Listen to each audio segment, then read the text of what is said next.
नमस्कार विद्यार्थियों, मैं जसवंत मीणा सोनी एजुकेशन में आपका स्वागत करता हूं।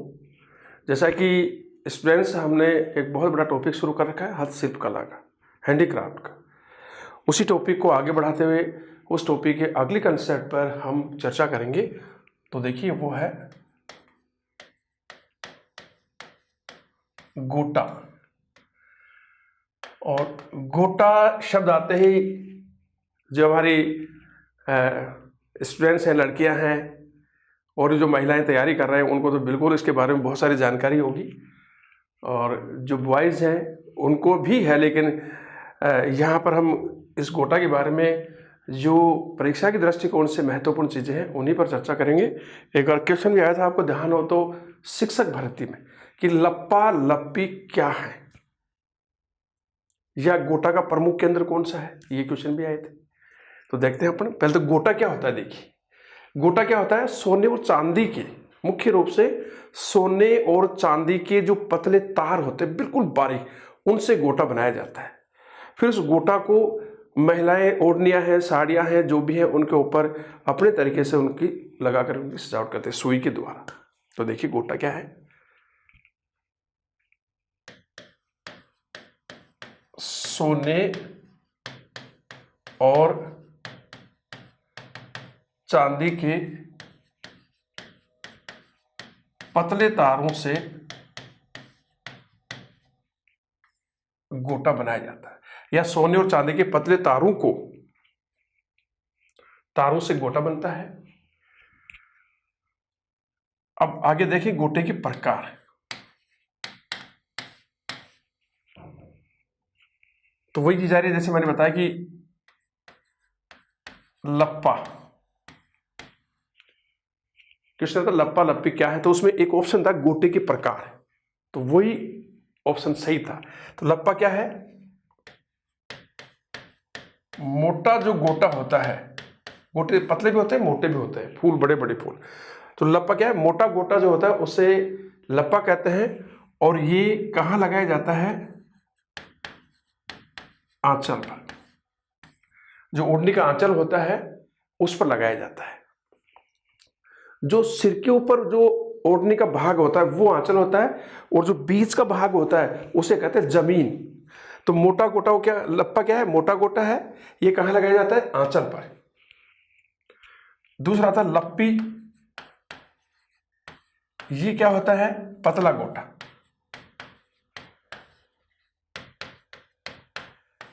पतले गोटे को क्या कहते हैं, लप्पी, और ये कहाँ लगाया जाता है, जमीन पर, ओढ़नी या साड़ी के जमीन पर। क्योंकि जैसे मैंने बताया कि जो सिर के ऊपर आता है वो आंचल कहलाता है, और जो बीच का भाग होता है वस्त्र का वो क्या कहलाता है, जमीन। तो लप्पा और लप्पी गोटे के प्रकार है। लप्पा क्या है, मोटा गोटा होता है, ये आंचल पर लगाया जाता है। लप्पी क्या होती है, पतला गोटा होता है, और ये कहाँ लगाया जाता है, जमीन पर। तीसरा देखिए, बिजिया, ये क्या होते हैं, ये होते हैं गोटे के फूल।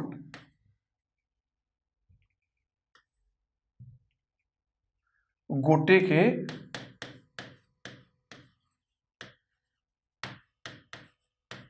के फूल जो होते हैं वो बिजिया कहलाते हैं। चंपाकली, ये गोटे की बेल होती है, गोटे की बेल। पांचवा लहर गोटा। लहर गोटा होता है जो खजूर की जो टहनी होती है, खजूर की जो पत्ती होती है उसकी आकृति का होता है, इस तरह से। पहले देखिए, खजूर की पत्ती जैसा गोटा क्या कहलाता है, लहर गोटा, इस तरह से।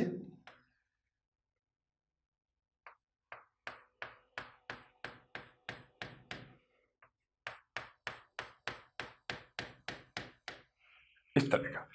तो लहर गोटा खजूर की पतली जैसा होता है, पत्ती जैसा, इस तरह से। छठा होता है बांकड़ी। बांकड़ी देखिए क्या है, बांकड़ी भी गोटे की बेल होती है। ठीक है, दोबारा देखिए, गोटा किसका बना होता है? सोने और चांदी के पतले तारों से ये बनाया जाता है। इसकी फूल बेल ये सोने और चांदी के पतले तारों से बनाई जाती है। फिर उन फूलों को, बेलों को आवश्यकता अनुसार, सुंदरता के अनुसार महिलाएं वस्त्रों, ओढ़नी या साड़ी पर लगाती हैं। गोटे के प्रकार में हमने पहला लिया लप्पा। जो मोटा गोटा होता है उससे हम लप्पा कहते हैं, और ये आंचल पर लगाया जाता है। आंचल वह भाग जो सिर के ऊपर आता है वस्त्र का। लप्पी ये पतला गोटा होता है, और ये कहाँ लगाया जाता है? जमीन पर, जो वस्त्र का बीच का भाग होता है वहां पर। फिर तीसरा हमने लिया बिजिया। बिजिया गोटे के फूल होते हैं। चंपाकली ये गोटे की बेल होती है, और इसकी आकृति होती है, गोटे की बेल है। लहर गोटा ये खजूर की पत्ती जैसी आकृति का होता है, इस तरह का। और बांकड़ी ये भी गोटे की बेल होती है। छठा प्रकार देखिए, किरण।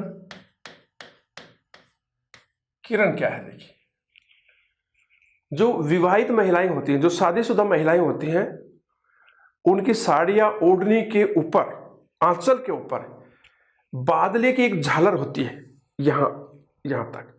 वो बादले की जो झालर होती है वही किरण कहलाती है। तो देखिए, विवाहित महिलाओं की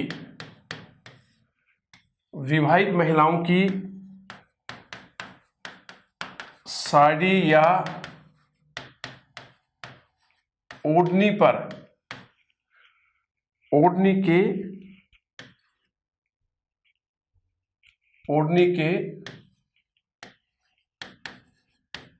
आंचल पर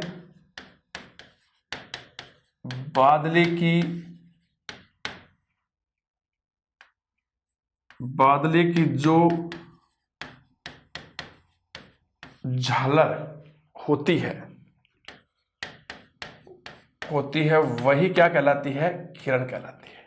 दोबारा देखिए, विवाहित महिलाओं की साड़ी या ओढ़नी के आंचल पर बादले की जो झालर होती है, आंचल का मतलब सिर के ऊपर जो हिस्सा होता है ये, उस पर जो बादले की कढ़ाईदार झालर होती है वो क्या कहलाती है? किरण कहलाती है।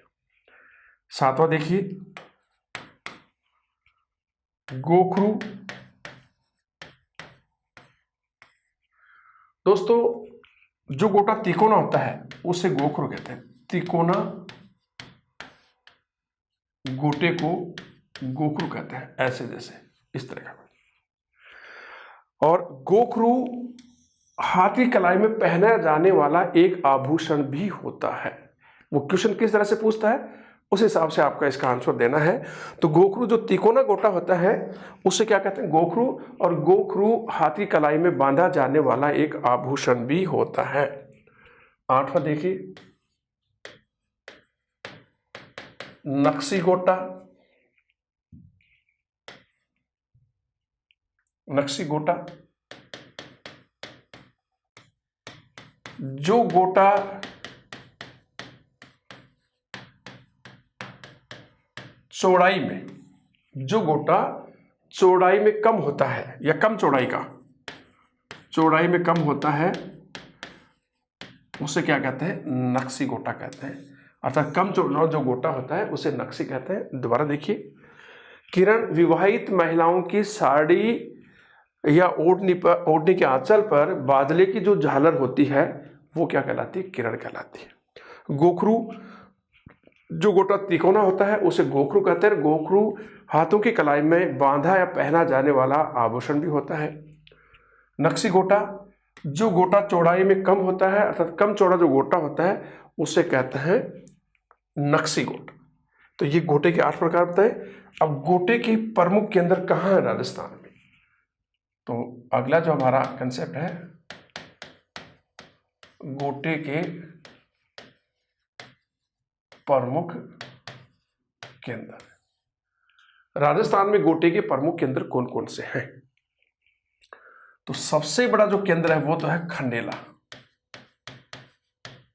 और खंडेला कहां पर है? सीकर जिले में। तो गोटे के जो प्रमुख केंद्र है राजस्थान में वो खंडेला है।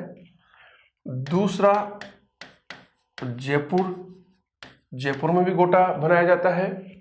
और तीसरा जो केंद्र है वो है भिनाय, और भिनाय कहां पर है? अजमेर में।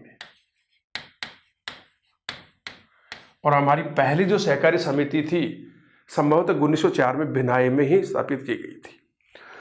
तो गोटे के राजस्थान में ये 3 प्रमुख केंद्र हैं।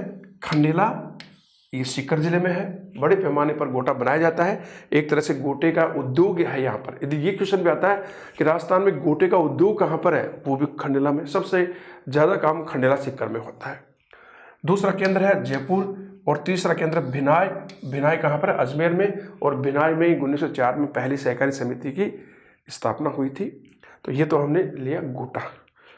इसके बाद में अगली जो हस्तशिल्प है वो भी बहुत ही इंपॉर्टेंट है, वो देखिए कौन सी है।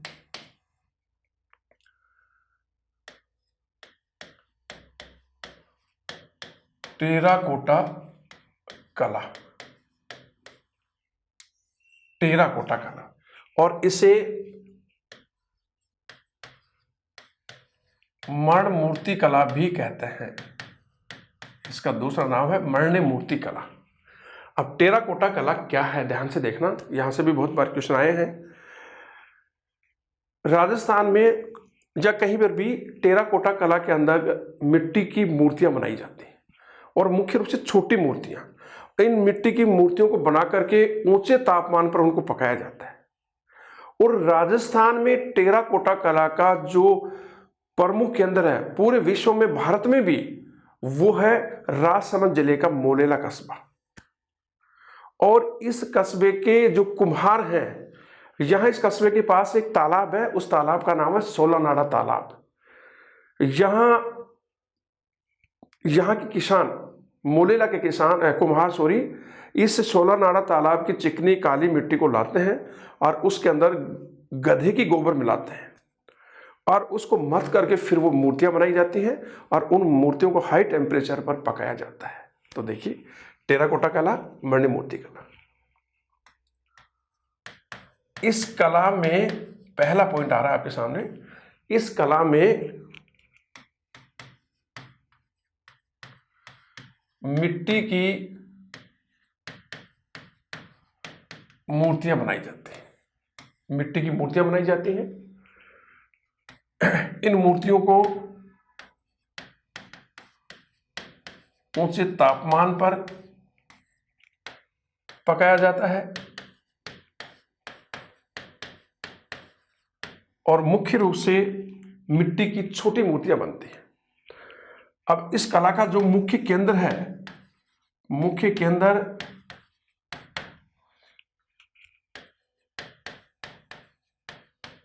मोलेला कस्बा है, और ये कहां पर है?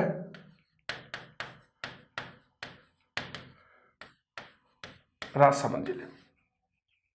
तो इस कला का मुख्य केंद्र, ये भी पूछा गया है कि टेराकोटा कला का मुख्य केंद्र कौन है? मोलेला गांव कस्बा, राजसमंद जिले में, नाथद्वारा के पास। और मिट्टी की मूर्तियां और मुख्यतः छोटी मूर्तियां बनती हैं, उनको ऊंचे तापमान पर पकाया जाता है। मुख्य केंद्र मोलेला। मोलेला गांव के कुम्हार, मोलेला गांव के कुम्हार यहां स्थित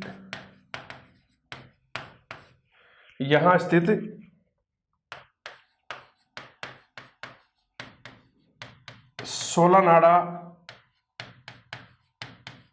तालाब की काली चिकनी मिट्टी से ये मूर्तियां बनाते हैं। तो मोलेला गांव के कुम्हार यहां स्थित कौन सा तालाब है? सोलानाड़ा तालाब की काली चिकनी मिट्टी से ये मूर्तियां बनाते हैं। और इस मिट्टी में ये क्या मिलाते हैं? गधे की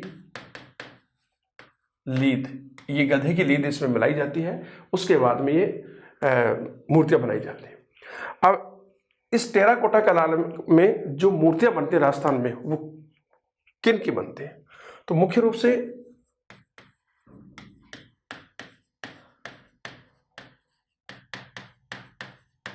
आदिवासी, इस कला के अंतर्गत मुख्य रूप से आदिवासी लोगों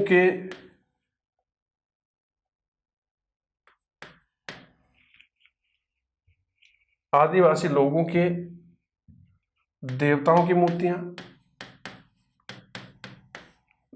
मूर्तियां बनाई जाती हैं। दूसरा, काली देवी की मूर्ति। तीसरा, गोगा जी, भैरू जी, गणगौर पूजन के समय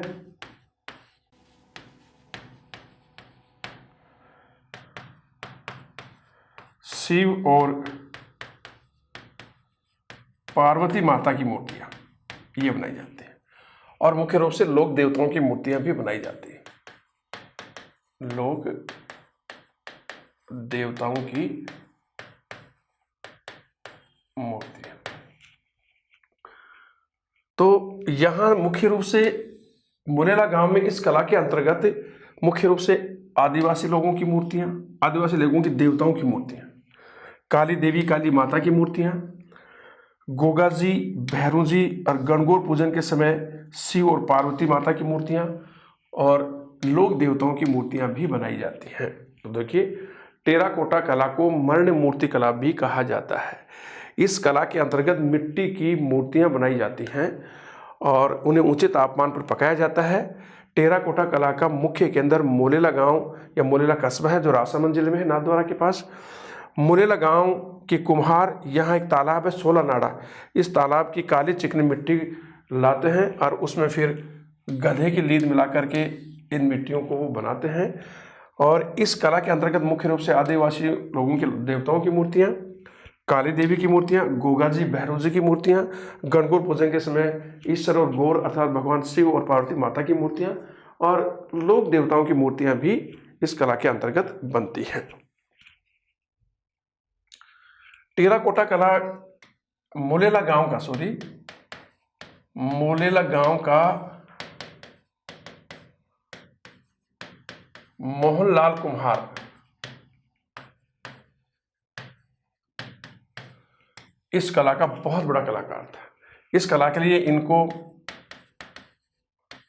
राष्ट्रपति पुरस्कार भी मिल चुका है। तो मोलेला गांव का मोहनलाल कुम्हार राष्ट्रपति अवार्ड से सम्मानित कलाकार था इस टेराकोटा कला का। अब जैसे कई बार एक जगह कई बार क्वेश्चन आया नहीं, लेकिन ऐसा मिला, मैंने कहीं देखा कि मोलेला या टेराकोटा में जो मोलेला गांव है, तो मोलेला गांव में सबसे पहले इस कला के अंतर्गत किसकी मूर्ति बनी? तो इस कला में सर्वप्रथम या मोलेला में धर्मराज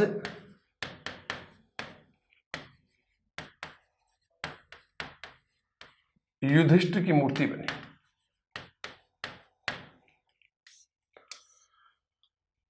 तो सर्वप्रथम में टेराकोटा कला में के अंतर्गत इस गांव में धर्मराज युधिष्ठिर की मूर्ति बनी, जो 5 पांडवों के सबसे बड़े भाई थे। और मोरेला गांव के मोहनलाल कुम्हार इस कला का बहुत ही सम्मानित व्यक्ति था, बहुत बड़ा कलाकार था, उन्हें राष्ट्रीय पुरस्कार से भी नवाजा गया था। टेराकोटा कला में जो दूसरी कंसेप्ट है वो है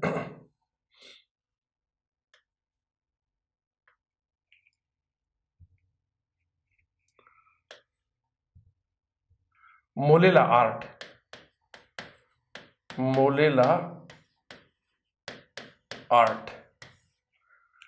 मोलेला आर्ट क्या है? तो देखिए दोस्तों, उदयपुर में गांव है, उदयपुर के भूताला, उदयपुर के भूताला गांव में मोलेला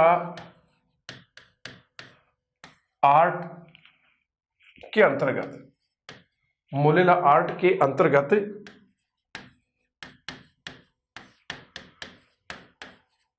मिट्टी की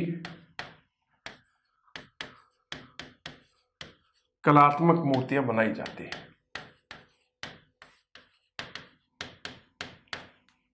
तो मोलेला आर्ट क्या है, देखिए दोबारा, उदयपुर की भूतेला गांव में मोलेला आर्ट के अंतर्गत मिट्टी की कलात्मक मूर्तियां बनाई जाती हैं, ये मोलेला आर्ट है। दूसरा, अब जैसे क्वेश्चन आता है कि राजस्थान की किस सभ्यता में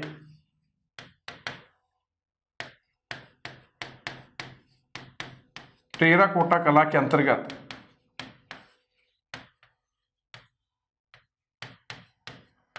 मिट्टी की मूर्तियां बनाई जाती थी, मूर्तियां बनाई जाती थी। दोबारा देखना, बनाई जाती थी, ये तो क्वेश्चन हो गया कि राजस्थान की किस सभ्यता, जो प्राचीन सभ्यता की बात हो रही है, राजस्थान की किस सभ्यता में टेराकोटा कला के अंतर्गत, वही मिट्टी की मूर्तियां के अंतर्गत मिट्टी की मूर्तियां बनाई जाती थी। तो जैसे मैं आपको ऑप्शन देता हूं, आप उत्तर देने की कोशिश करना। कालीबंगा, गिलूंड, आहड़ और बहराल। तो राजस्थान की किस सभ्यता में प्राचीन काल में टेराकोटा कला के अंतर्गत मूर्तियां बनाई जाती थी मिट्टी की? तो क्या कालीबंगा सभ्यता में, गिलूंड में, या आहड़ में, या बैराठ में? बताइए कौन सा है। तो आपका आंसर यदि आहड़ है तो आपका आंसर सही है, ठीक है। तो मोलेला आर्ट में उदयपुर के भूतेला गांव में मोलेला आर्ट के अंतर्गत मिट्टी की कलात्मक मूर्तियां बनाई जाती थी, ये मोलेला आर्ट है। राजस्थान की किस सभ्यता में टेराकोटा कला के अंतर्गत मिट्टी की मूर्तियां बनती थी? किसमें? आहड़ सभ्यता में। अब इसी कला के अंतर्गत अगली कंसेप्ट है कि जालोर का एक गांव है, जालोर के हरजी गांव में, कौन से गांव में? हरजी गांव में। जालोर के हरजी गांव में मिट्टी के मामा जी के घोड़े बनाए जाते हैं। क्वेश्चन आ गया है कि मिट्टी के मामा जी के घोड़े बनाने का प्रमुख केंद्र कौन सा है, या कहां वो बनाए जाते हैं? तो जालोर जिले के हरजी गांव में मामा जी के मिट्टी के घोड़े बनाए जाते हैं।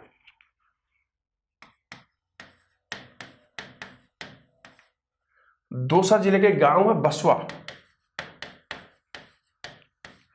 ये बसवा वही कस्बा है जहां पर 1527 के खानवा के युद्ध में महाराणा सांगा को घायल होने पर यहां लाया गया था। यहां इलाज करने के बाद में उनको रणथंभौर किले में ले जाया गया था। तो दौसा जिला का एक गांव है बसवा, और यहां पानी को ठंडा रखने का मिट्टी का घड़ा बनाया जाता है। मिट्टी का घड़ा बनाया जाता है। उस घड़े का क्या नाम है? उस घड़े का नाम है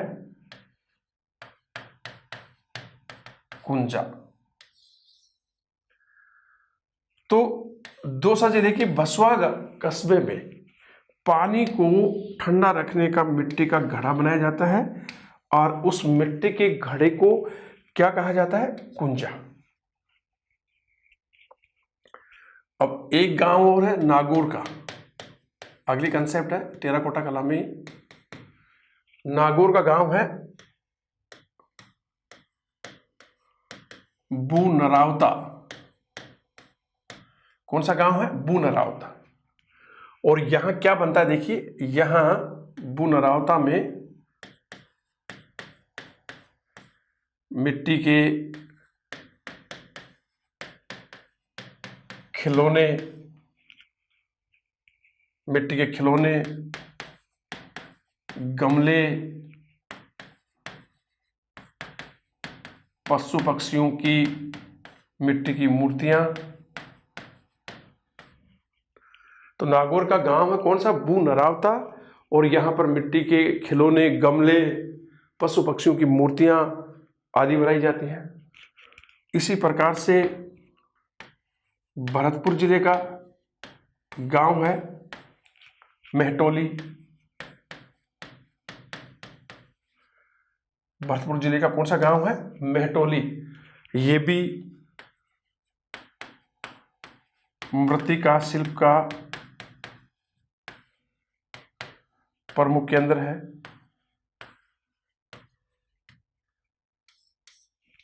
तो भरतपुर के मेहटोली जो गांव है वो भी मृत्तिका अर्थात मिट्टी शिल्प का प्रमुख केंद्र माना गया है। और इसी प्रकार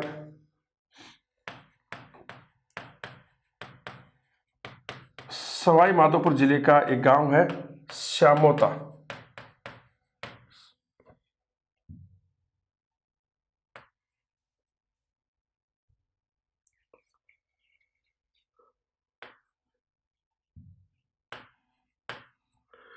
तो सवाई माधोपुर का गांव है कौन सा? श्यामोता। और यहां भी मिट्टी के घड़े और मूर्तियां बनाई जाती हैं। दोबारा देखिए, जालोर के हरजी गांव में, जालोर के हरजी गांव में मिट्टी के मामा जी के घोड़े बनाए जाते हैं। दौसा का बसवा कस्बा है, यहां पर पानी को ठंडा रखने का मिट्टी का घड़ा बनाया जाता है और उस घड़े का नाम है कुंजा। नागौर का एक गांव है बुनरावता और यहां मिट्टी के खिलौने, गमले, पशु पक्षियों की मिट्टी की मूर्तियां आदि बनाई जाती हैं। इसी प्रकार से भरतपुर का एक गांव है मेहटोली, ये भी अपनी मृत्तिका शिल्प के लिए प्रसिद्ध है या मृत्तिका शिल्प का प्रमुख केंद्र है।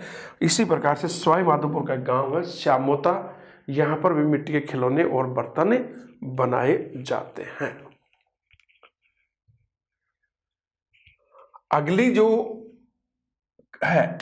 जो शिल्प हस्तशिल्प कला है वो है काष्ठ कला, यानी कि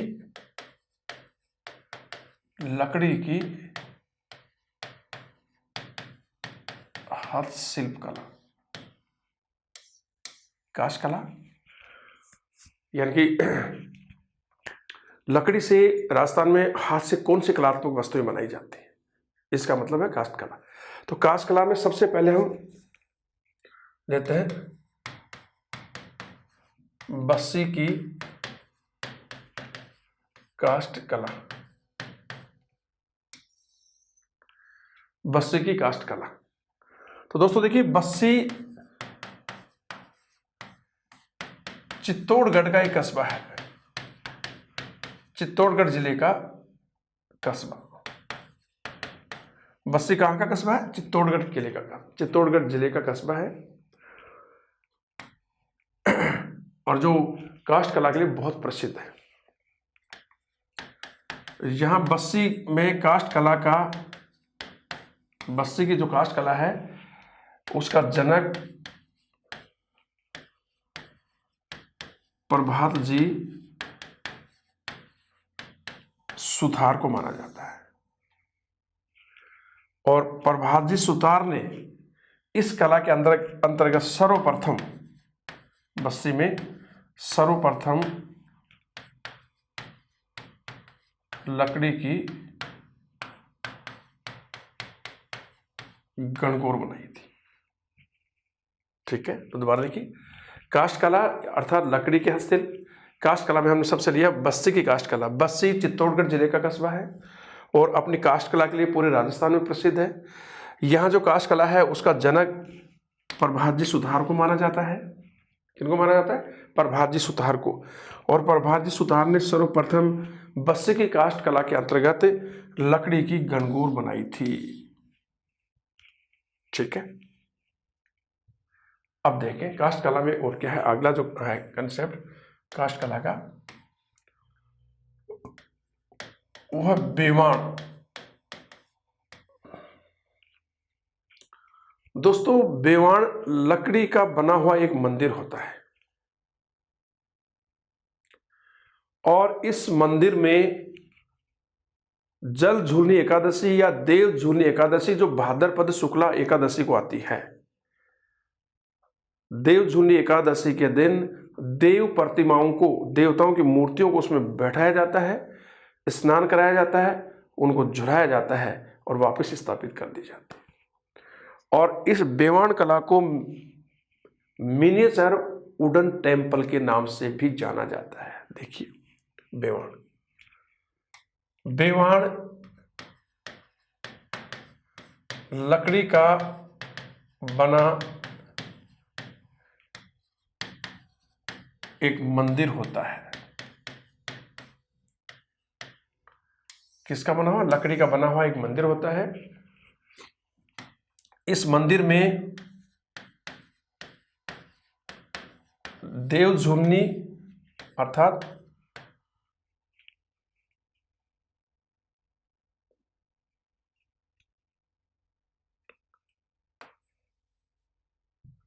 इस मंदिर में देव झूलनी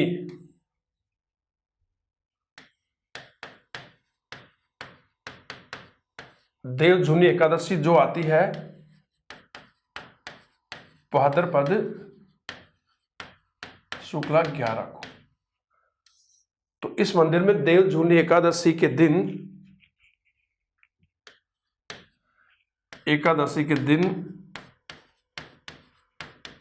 देव मूर्तियों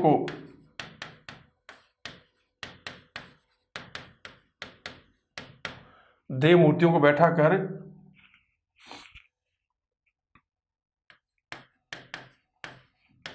जल में स्नान कराया जाता है,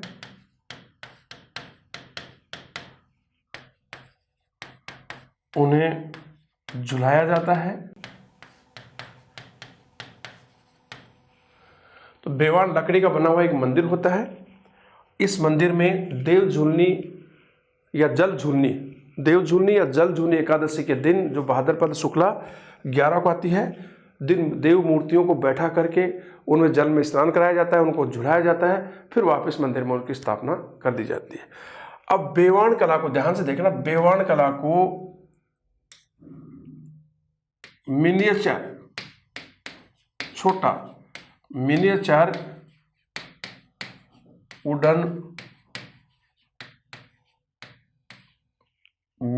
वुडन टेम्पल भी कहते हैं। ये क्वेश्चन आ चुका है दोस्तों स्टूडेंट्स कि वुडन टेम्पल मंदिर किसे कहा जाता है। मिनिएचर वुडन टेम्पल मंदिर या मिनिएचर वुडन टेम्पल किसको कहा जाता है? तो बेवाण कला को ही मिनिएचर वुडन टेम्पल कहा जाता है। तो बेवाण क्या होता है? लकड़ी का बना हुआ मंदिर होता है, और उसमें देव झूलनी अर्थात जल झूलनी एकादशी के दिन देव प्रतिमाओं को बैठाया जाता है, उनको जल में स्नान कराया जाता है, उनको झुलाया जाता है, और वापस फिर मंदिर में उनकी स्थापना कर दी जाती है। नेक्स्ट देखिए, काष्ठ कला के अंतर्गत नेक्स्ट है कावड़। कावड़ भी दोस्तों लकड़ी से बना हुआ एक मंदिर नुमा आकृति होती है। इस तरह से देखिए,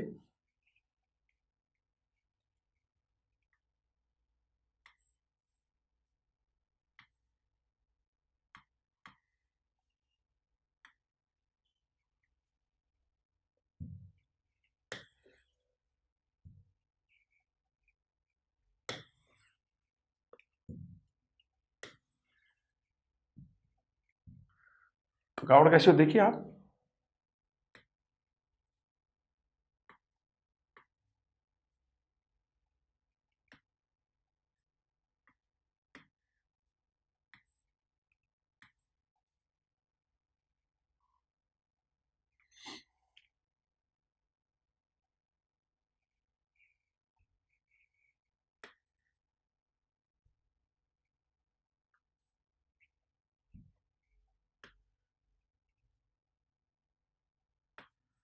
इस तरह की। तो कावड़ लकड़ी से बनी हुई एक मंदिरनुमा आकृति होती है, उसके कई दरवाजे होते हैं इस तरह से, दरवाजों पर चित्र बने होते हैं। कावड़ का जो रंग होता है वो लाल होता है, लेकिन उसके ऊपर जो चित्र बनाए जाते हैं वो काले रंग से बनाए जाते हैं। कावड़ के अंतर्गत अंदर भगवान श्री राम, सीता माता और लक्ष्मण की मूर्तियां होती हैं। और कावड़ का जो बनाने का काम है वो खैरादी जाति के लोग करते हैं। तो देखिए कावड़ क्या है, ये भी लकड़ी से बनी हुई एक मंदिर नुमा आकृति होती है। तो कावड़ क्या है, लकड़ी से बनी हुई एक मंदिर नुमा आकृति होती है। दूसरा पॉइंट है इसमें, इसके कई दरवाजे होते हैं और दरवाजों पर चित्र बने होते हैं।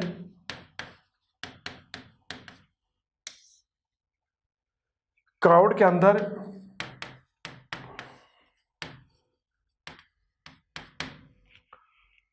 भगवान श्री राम, माता सीता और लक्ष्मण की मूर्तियां होती हैं। किन किन की? भगवान श्री राम, माता सीता और लक्ष्मण की मूर्तियां होती हैं। कावड़ का जो रंग है, रंग लाल होता है, लेकिन इसके ऊपर जो चित्र बनाए जाते हैं, कावड़ का रंग कैसा होता है? लाल होता है, लेकिन इस पर जो चित्र बनाए जाते हैं वो चित्र काले रंग से बनाए जाते हैं।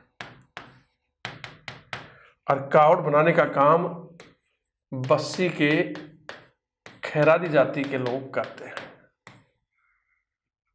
तो कावड़ लकड़ी नुमा बनी एक मंदिर नुमा आकृति होती है। कई दरवाजे होते हैं, प्रत्येक दरवाजे पर चित्र बनाए जाते हैं। कावड़ के अंदर भगवान श्री राम, माता सीता, लक्ष्मण आदि की मूर्तियां होती हैं और इसका रंग होता है लाल, लेकिन चित्र बनाए जाते हैं काले रंग से।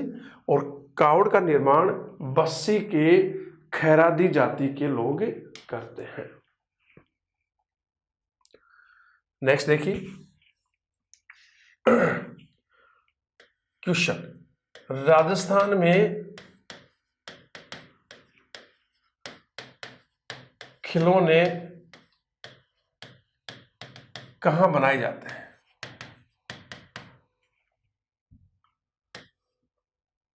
राजस्थान में खिलौने कहाँ बनाए जाते हैं? ये क्वेश्चन है कि राजस्थान में खिलौने कहाँ बनाए जाते हैं। तो दो जिले हैं जहां पर राजस्थान में खिलौने बनाए जाते हैं। नंबर 1 उदयपुर और नंबर 2 चित्तौड़गढ़।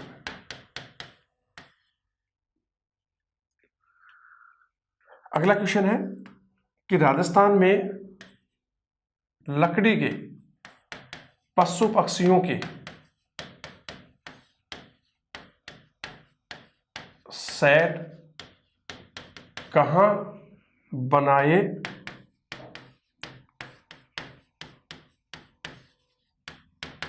जाते हैं?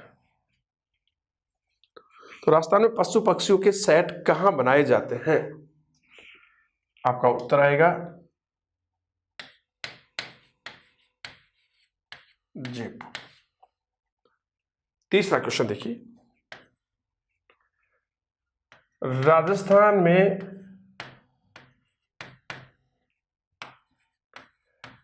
चंदन की लकड़ी पर नक्काशी कहाँ की जाती है? कहाँ की जाती है?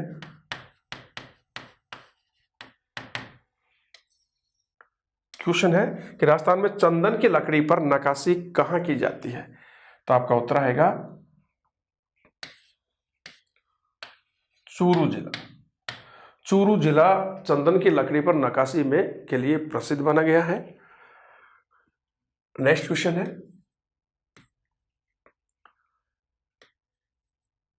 अपने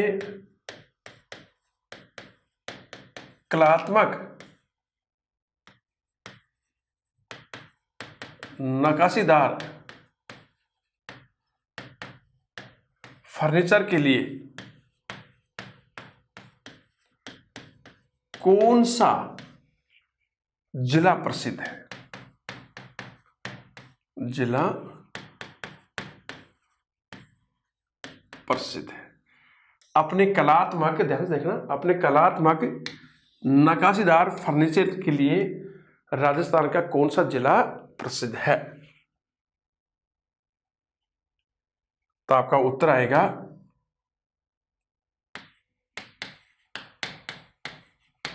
बाड़मेर।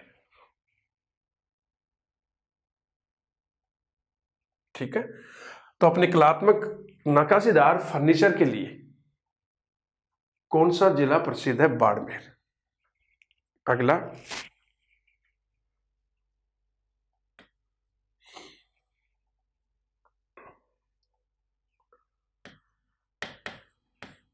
खस नामक घास से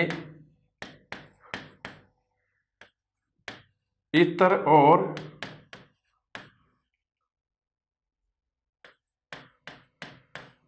ठंडा करने की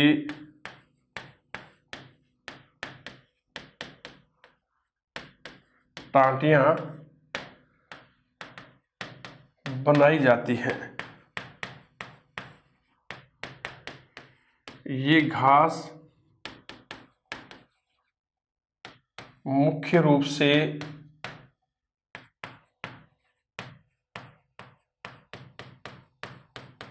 किस जिले में पाई जाती है? क्वेश्चन देखिए दोबारा कि खस नामक घास है, खस नामक घास से इत्र, सेंट और ठंडा करने की टांटियां बनाई जाती हैं। गर्मियों के दिनों में ठंडा करने की टांटियां बनाई जाती हैं। ये घास मुख्य रूप से किस जिले में पाई जाती है? तो देखिए आपका उत्तर है सवाई माधोपुर जिले में बनास नदी के तट पर। तो कहां पाई जाती है? सवाई माधोपुर जिले में बनास नदी के तट पर। ये सारी कास्ट क्लास संबंधित है। तो राजस्थान में खिलौने कहाँ बनाए जाते हैं? उदयपुर और चित्तौड़गढ़ में। पशु पक्षियों के सेट राजस्थान में कहाँ बनाए जाते हैं? जयपुर जिले में। राजस्थान में चंदन की लकड़ी पर नक्काशी कहाँ की जाती है? चूरू जिले में। अपने कलात्मक नक्काशीदार फर्नीचर के लिए कौन सा जिला प्रसिद्ध है? बाड़मेर जिला। खस नामक घास से इत्र और ठंडा करने की टांटियां बनाई जाती हैं। ये घास मुख्य रूप से किस जिले में पाई जाती है? और ये घास पाई जाती है सवाई माधोपुर जिले में बनास नदी के तट पर। अगला क्वेश्चन देखिए,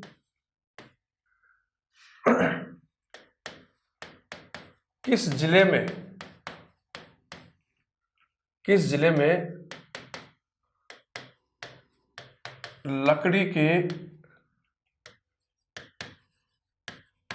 आभूषण बनाए जाते हैं?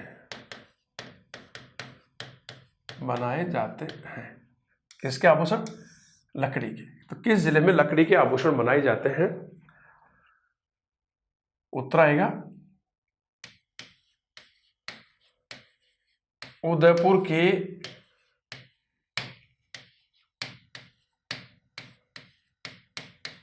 नाई गांव में। तो जिला कौन सा है? उदयपुर है। उदयपुर में भी गांव कौन सा है? नाई गांव। तो उदयपुर के नाई गांव में लकड़ी के खिलौने बनाए जाते हैं। लकड़ी के आभूषण किस जिले में बनाए जाते हैं?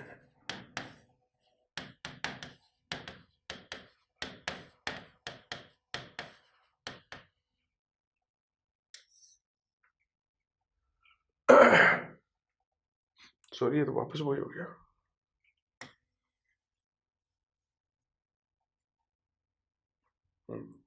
क्वेश्चन है,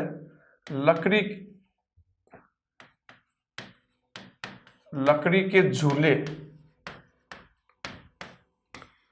कहाँ बनाए जाते हैं?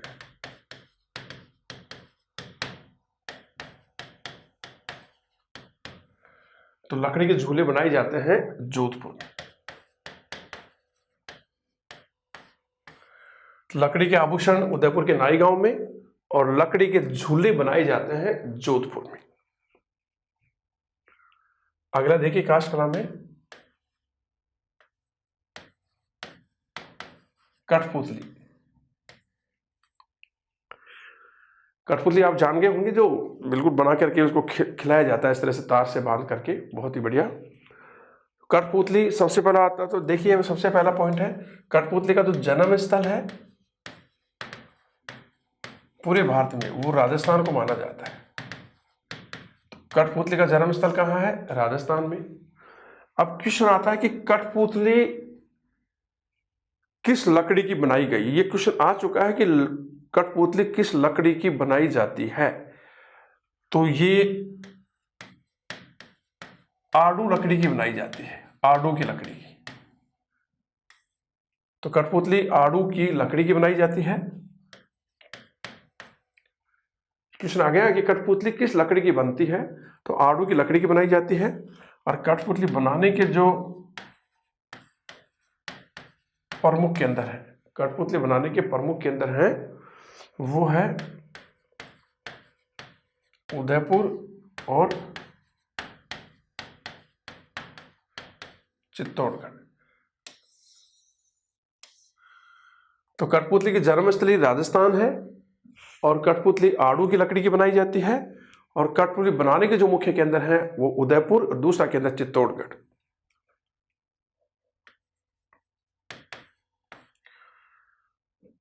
उन्नीस सौ 52 में पद्म श्री से सम्मानित श्री देवीलाल 1952 में पद्म श्री से सम्मानित श्री देवीलाल सांबर ने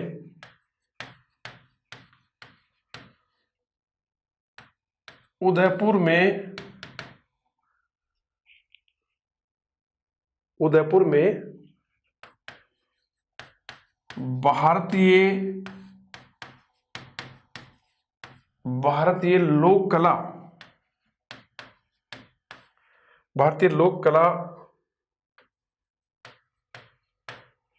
भारतीय लोक कला भवन की स्थापना की थी।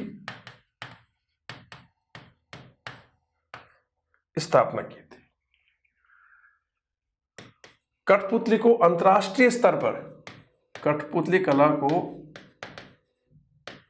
अंतर्राष्ट्रीय स्तर पर पहचान इसी भारतीय लोक कला भवन ने दिलाई थी। इस संस्था में, भारतीय लोक कला भवन में, कठपुतलियों का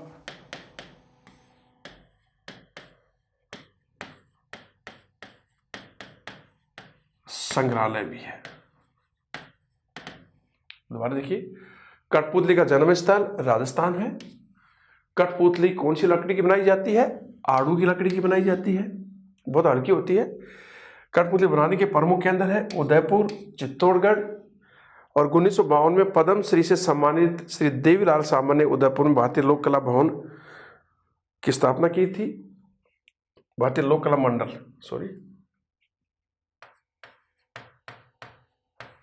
भारतीय लोक कला मंडल की स्थापना की थी। और कठपुतली कला को अंतर्राष्ट्रीय स्तर पर पहचान इसी भारतीय लोक कला भवन या मंडल ने दिलाई थी। इसी भारतीय लोक कला मंडल में कठपुतलियों का एक संग्रहालय भी है।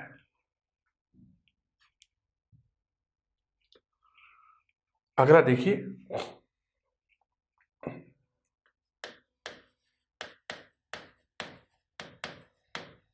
मूर्ति कला।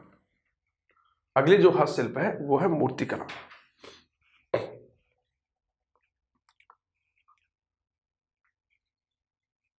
तो देखिए पहला पॉइंट इसमें, सफेद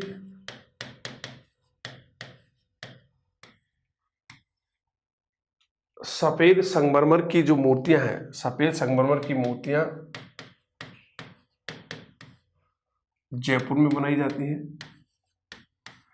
सफेद संगमरमर की मूर्तियों का प्रमुख केंद्र भी जयपुर है, और यहां पर ये कार्य जो कारीगर करते हैं उन कारीगरों को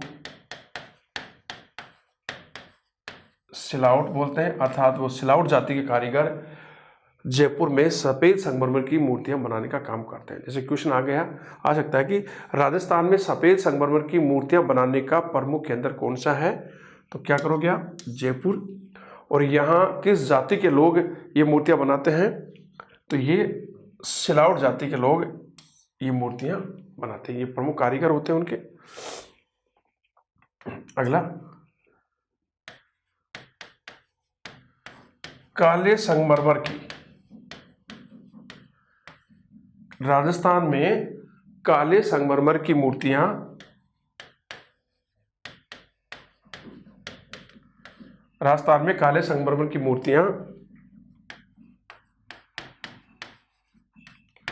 डूंगरपुर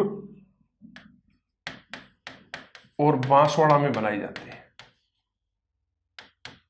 और बांसवाड़ा में भी एक जगह है तलवाड़ा, जहां त्रिपुरा सुंदरी का मंदिर है। तो काले संगमरमर की मूर्तियां राजस्थान में कहां बनाई जाती हैं, एक तो डूंगरपुर में बनाई जाती है, दूसरा जो केंद्र है बांसवाड़ा का तलवाड़ा कस्बा।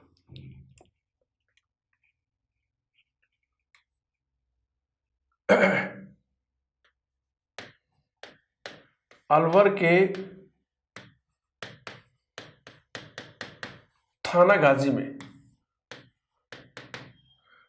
के थानागाजी में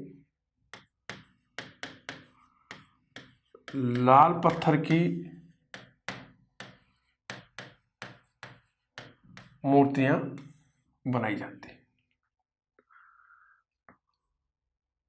अलवर के ही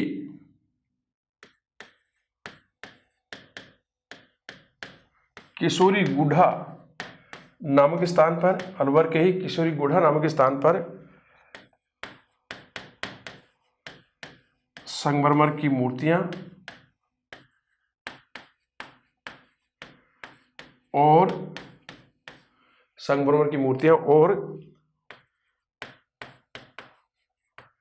घरेलू उपयोग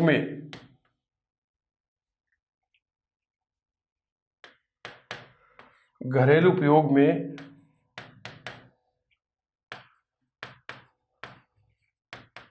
काम आने वाली वस्तुएं बनाई जाती हैं। दैनिक उपयोग में, जो घरों में दैनिक उपयोग में काम आने वाली वस्तुएं बनाई, जैसे चकला है, इस तरह की वस्तुएं, ऊंखली है, वो। तो दोबारा देखिए, सफेद संगमरमर की मूर्तियों का प्रमुख केंद्र राजस्थान में जयपुर है, और इन मूर्तियों को जो कारीगर यहाँ काम करते हैं वो सिलावट जाति के लोग होते हैं। राजस्थान में काले संगमरमर की मूर्तियां डूंगरपुर और बांसवाड़ा के तलवाड़ा में बनाई जाती हैं। अलवर की थानागाजी में लाल पत्थर की मूर्तियां बनाई जाती हैं, और अलवर के ही किशोरी गुढ़ा नामक स्थान पर संगमरमर की मूर्तियां बनती हैं। साथ ही घरेलू दैनिक उपयोग में काम आने वाली जो वस्तुएं हैं वो भी यहाँ पर किशोरी गुढ़ा में बनाई जाती हैं, जैसे चकला है, ऊंखली है आदि। मूर्ति कला में आगे देखिए, जैसे आ गया जिंक मतलब जस्ता। जिंक की मूर्तियां कहाँ बनाई जाती हैं, राजस्थान में जस्ता धातु की मूर्तियां कहाँ बनाई जाती हैं, तो आपका उत्तर आएगा जोधपुर में ये मूर्तियां बनाई जाती हैं। इसके अलावा दौसा का जो कस्बा है सिकंदरा, दौसा के सिकंदरा कस्बे में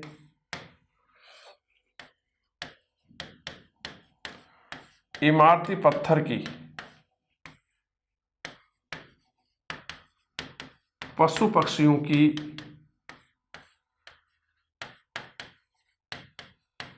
मूर्तियां बनाई जाती हैं। तो जिंक या जस्ता धातु की मूर्तियां जोधपुर में बनाई जाती हैं, और दौसा के सिकंदरा में इमारती पत्थर की पशु पक्षियों की मूर्तियां बनाई जाती हैं।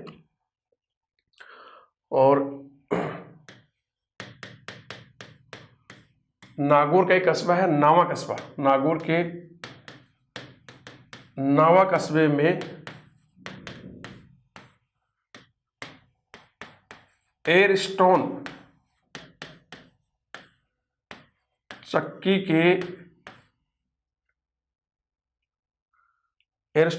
के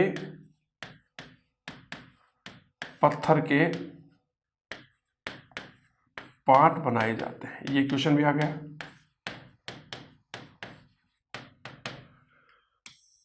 जो पवन चक्कियां हैं, तो नागौर का कस्बा नावा, उसमें एयरस्टोन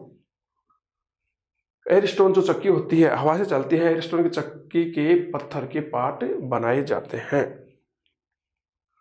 जिनकी मूर्तियां जोधपुर में, दौसा के सिकंदरा में इमारती पत्थर की पशु पक्षियों की मूर्तियां बनाई जाती हैं, और नागौर के नावा कस्बे में एयरस्टोन चक्की के पत्थर के पार्ट बनाए जाते हैं। अगला देखिए, बहुत इंपॉर्टेंट कंसेप्ट है, ध्यान से देखना। डूंगरपुर का एक कस्बा है गलियाकोट।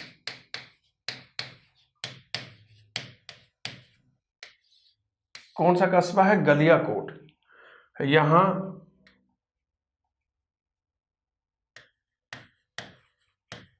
सफेद स्टोन के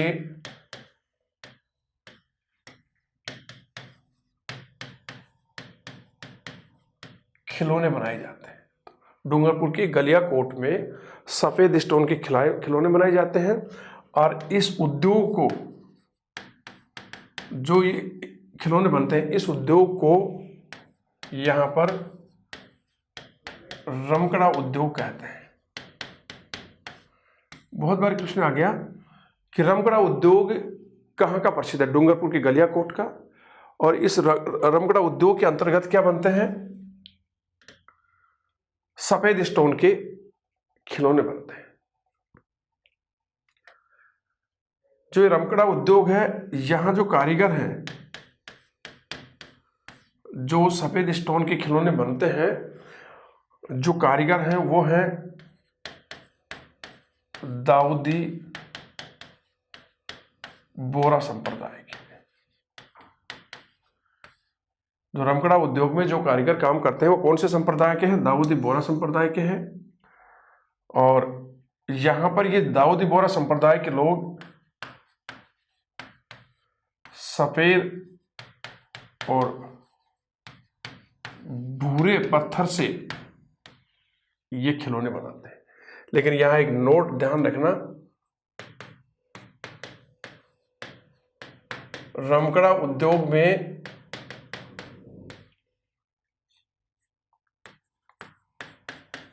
डूंगरपुर के, बहुत इंपॉर्टेंट है, आया हुआ क्वेश्चन है, रमकड़ा उद्योग में डूंगरपुर के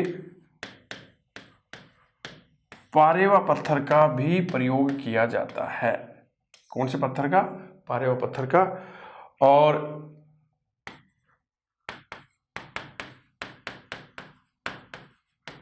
गलियाकोट में दाऊदी बोरा संप्रदाय के संत पीर फकरुद्दीन की मजार भी है, दरगाह। बहुत इंपॉर्टेंट पूछा गया है। तो देखिए, डूंगरपुर के गलियाकोट में सफेद स्टोन के खिलौने बनाए जाते हैं। यहां पर जो सफेद स्टोन का जो खिलौनों के रूप जो उद्योग है, इस उद्योग को क्या कहते हैं? रमकड़ा उद्योग कहते हैं। और रमकड़ा उद्योग में जो सफेद स्टोन के खिलौने बनाते हैं वो कारीगर किस संप्रदाय के हैं? दाऊदी बोरा संप्रदाय के हैं। और ये दाऊदी बोरा संप्रदाय के कारीगर इस उद्योग में मुख्यतः सफेद और भूरे रंग के पत्थर का उपयोग करते हैं। इसके अलावा ये दाऊदी बोरा संप्रदाय के लोग इस रमकड़ा उद्योग में डूंगरपुर के पारेवा पत्थर का भी प्रयोग करते हैं। और गलियाकोट में दाऊदी बोरा संप्रदाय के पीर संत पीर फकरुद्दीन की दरगाह भी है। धन्यवाद दोस्तों। मैं इसी टॉपिक का अंतिम पॉइंट लेकर के आपके सामने बहुत जल्दी अगली क्लास में हाजिर हुआ। तब तक के लिए नमस्कार।